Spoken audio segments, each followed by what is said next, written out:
మా heartful respect to ఎవరి Indian brother and sisters.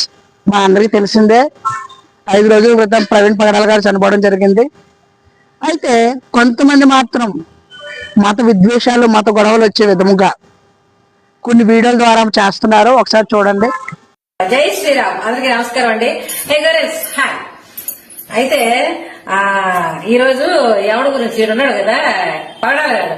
పగడాలు పగిలిందా ముత్యాలు దోర నీరిందా, వీడికి బాగా ఎక్కువైపోయింది కదా మధ్యన. అయితే కొంతమంది చంపేశారు, లేదా యాక్సిడెంట్ అయింది అంటారు. ఏం చెప్తాను? నేను 100% చెప్తున్నా, యాక్సిడెంట్ అయితే కాలేదు, మా హిందువులే దాని పడిచేసారు. ఎందుకని అట్లా చెప్తున్నా? మరి ఎన్నన్నా అట్లా చంపడం తప్పు కదా? తప్పే లేదు బ్రో. నువ్వు ఒకవేళ నువ్వు అన్నా కూడా మా టార్గెట్ లో పడిపోతావు నువ్వు. అట్లా ఉంటుంది. ఎందుకని అట్లా? That is Hindu power. చంపుకోవడం పవర్ అంట. మా జోలికి రావద్దు. నేను చెప్పేది ఏంటంటే ఇలాంటి వారికి కొంచెం దూరంగా ఉండండి. ఎందుకంటే ఇలాంటి వాళ్ళ వల్ల మరీ ఎక్కువ గొడవలు, సమస్యలు వచ్చే విధంగా ఉన్నది. ఎందుకంటే హిందువుల్లో చాలా మంది మంచి వాళ్ళు ఉన్నారు. నా కుటుంబ సభ్యులు, నా స్నేహితులు చాలా మంది ఉన్నారు. ఎప్పుడు కూడా మతపరంగా గానీ ఏ విధంగా కూడా మా మధ్యన అన్నది ఇబ్బంది కలగలేదు. కానీ ఇలాంటి కొంతమంది వల్ల తెలియని వాళ్ళు ఎక్కువగా మత కలహాలకి, మత గొడవలకి కారణం అవుతారు. కాబట్టి beware of this people. I respect to every Indian. Love you.